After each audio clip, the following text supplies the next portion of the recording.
In many parts of Africa, farmers have always relied on rain-fed agriculture. As a result, traditional weather forecasting has been and remains the most accessible and affordable source of weather-related information. Madhu Mbogwa is a 70-year-old mixed farmer from Dumberi in Kiambu, Kenya. Madhu tells me that nature has provided vital signs of incoming droughts, flooding, and bumper harvest. What are some of these traditional weather forecasting methods? Well, other than looking up at the clouds, there is the general run of things. You've known maybe over several years, it's always rained on the 15th of April. So generally, because of your own experience, you can predict to that extent. Now, the other things that you might wish to consider is in case it rains, and these insects, these ones who burrow, they come out, you know that rain is adequate for planting. Those are some of the signs you could. And in addition also, I remember when I was much younger, there were some birds. There's some birds which invade our farm. They would always invade just before we started planting. And thereafter we planted, they would go and start pecking at whatever it is that we have planted. In addition also, there were little squirrels and others. We tell all these signs, bits and pieces, we put them together. It was interesting that time. Today, weather uncertainties have crippled the farmers all over Kenya. The Kenya Meteorological Department report shows that most of the country remained generally dry during the June, July, August rain season. In July 2022, the Farmer and Early Warning Systems Network reported that around 3.7 million people in Kenya's pastoral and marginal agriculture areas face a hunger crisis. Like now, the long lane, we were normally planting March, knowing March it will rain. But now you plant, the rain delays almost to April, May. So most of the seeds, they are destroyed. So there is a lot of unreliable, unpredictable. Because now if you plant and you are waiting for the rain and it rains slightly, those seeds breaks and it is waste. Because now unless you replant, you end up losing a lot. But all is not lost. KMD has been producing and providing weather and climate information to safeguard these farmers from further losses. One of our main products is weather forecasts, which we do from 3 hours, 18 hours, 12 hours, and even 24 hours. And we also have a weekly forecast, 5-day forecasts, weekly forecasts, and then we go into the longer ones, so the monthly and the seasonal ones. And then beyond that, now we get into the climate. So we do downscale projections for 5 years, 30 years onwards. But we also have sections which do applications. So what does the weather forecast mean for agriculture? What does it mean for health, for aviation, and for marine? Mombi and Mathu have been receiving weather information via phone messages and WhatsApp messages every Tuesday. Today's the cloudy conditions, which is accurate. Tomorrow conditions over most places. Let's see at night, because of course afternoon cloudy conditions at night, chances of light rain. A few places. That's useful. That might be useful. Let me see today. Yesterday night time, not just cloudy. See if we start from Monday.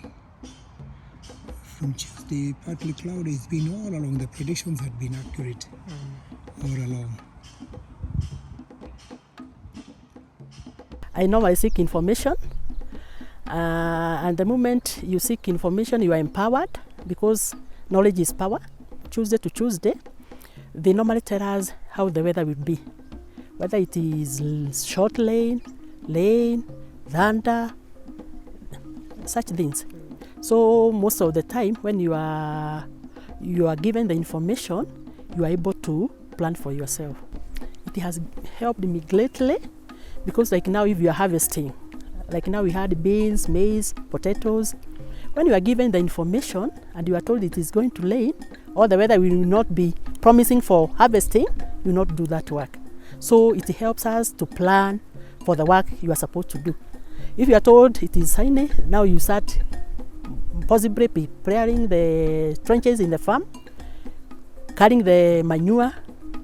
You do the necessary work at the right time. However, climate change impacts every sector from agriculture, energy, mining, infrastructure development, and many more. With these, farmers receive the same messages produced for all stakeholders, which can be very difficult to understand sometimes. On many occasions, probably on all occasions, it is so detailed that by the time you get through the first 3 or 4 sentences, you really don't know what they are talking about because of the technical terms. And I've always said to myself, for farmers like us, we really want just a few words. Is it likely to rain tomorrow or not? Instead of all the description on light rain, delicate rain, what, just simple explanation. It might rain the next 2 or 3 days. It's good for planting. That kind of statement. I think that's probably a better guide than saying it's going to be this and that. Tell the farmer like me, we think it's going to rain and it's worth risking to plant. That kind of direct information. Funding constraints has made it difficult for the Met Department to offer specific messages to the farmers, despite having decentralized their services to counties. The Kenya Met is allocated 1.5 billion shillings annually. Out of these funds, about 400 million is used for modernization of its infrastructure. Well, one of the biggest challenges we are facing currently is capacity for co-production. In an ideal situation, for all the sectors that are dependent on weather, we'd sit together and have someone from their department and us, and we could produce weather that is directly tailor-made for their users. And we are currently doing that for maybe like 2 sectors. But the Kenyan economy is full of sectors that are weather dependent, so there's a lot that is missing out. What we do currently is just provide indicative information that they on their own can use. But ideally, what we should be able to do if we had the capacity is to co-develop these products so that they are very tailor-made for individual users and sectoral users. As a department, we are decentralized. So we have county directors in all the 47 counties. And when we produce a forecast at the national level, they take it and domesticate it. They downscale it to their users. And so because they have information about the local weather, what are the drivers of the local weather, they are able to then make application for local use. And that has worked successfully for a number of years, but also funding is a constraint. So the county offices are relatively understaffed. In an ideal situation, they'd have more than maybe 1 or 2 people, which would make it easier for them to provide this information faster and more efficiently. Among the mandate KMD has is to provide timely early warning weather and climate information for safety of life. To do this, KMD has invested in automatic weather stations over time to improve its network and provide more accurate information to those needing it. As Kenya Met, we are also trying to improve the station network. We have more automatic weather stations that supplement the non-digital ones. And so in that way, we have more data that goes into production of weather information. And that improves particularly the spatial coverage. So we can be able to say a bit more accurately with respect to an area, what we expect.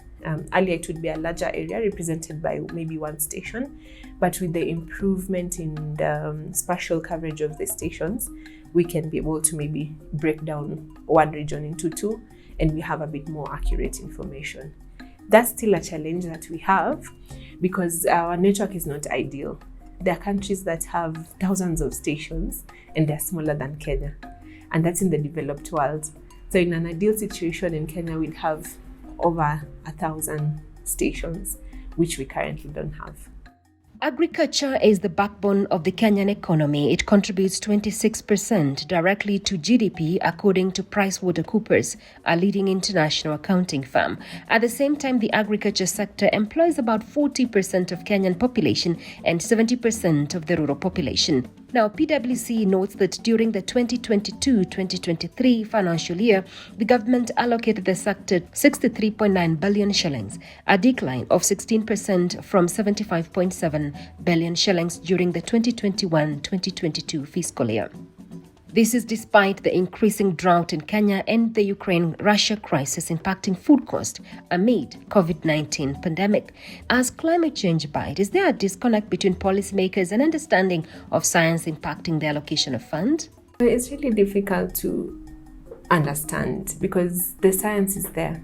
And the science is not just at the global level. We downscale it for local application.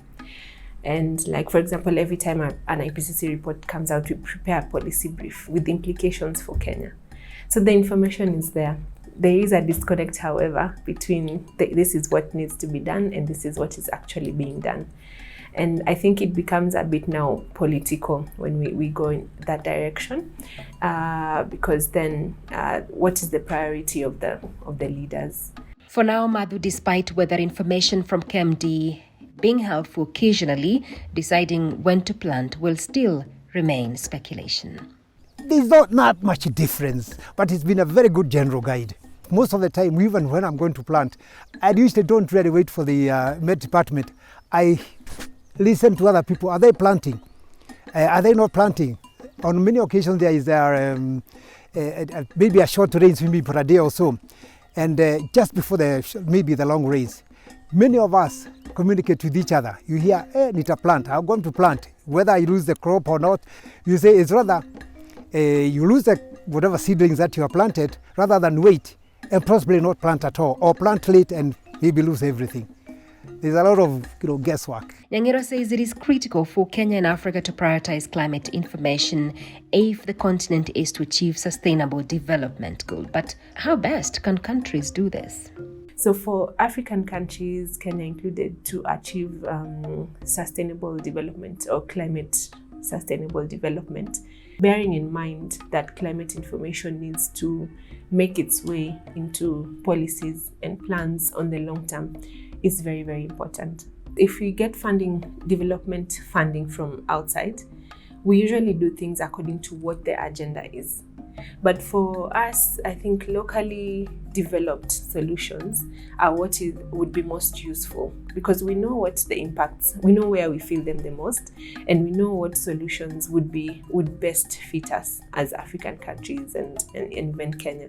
So locally led solutions are what is important, and these can only be financed by local financing. And this can only also be done if it's in policy, if it's in law, if it's governed, and that would enable us achieve climate resilient development. For the Africa Climate News, my name is Sophie Mbogwa. Thank you so much for joining us. Remember to subscribe to this channel, and also please do remember to share. Also follow us on Twitter, Instagram, and Facebook.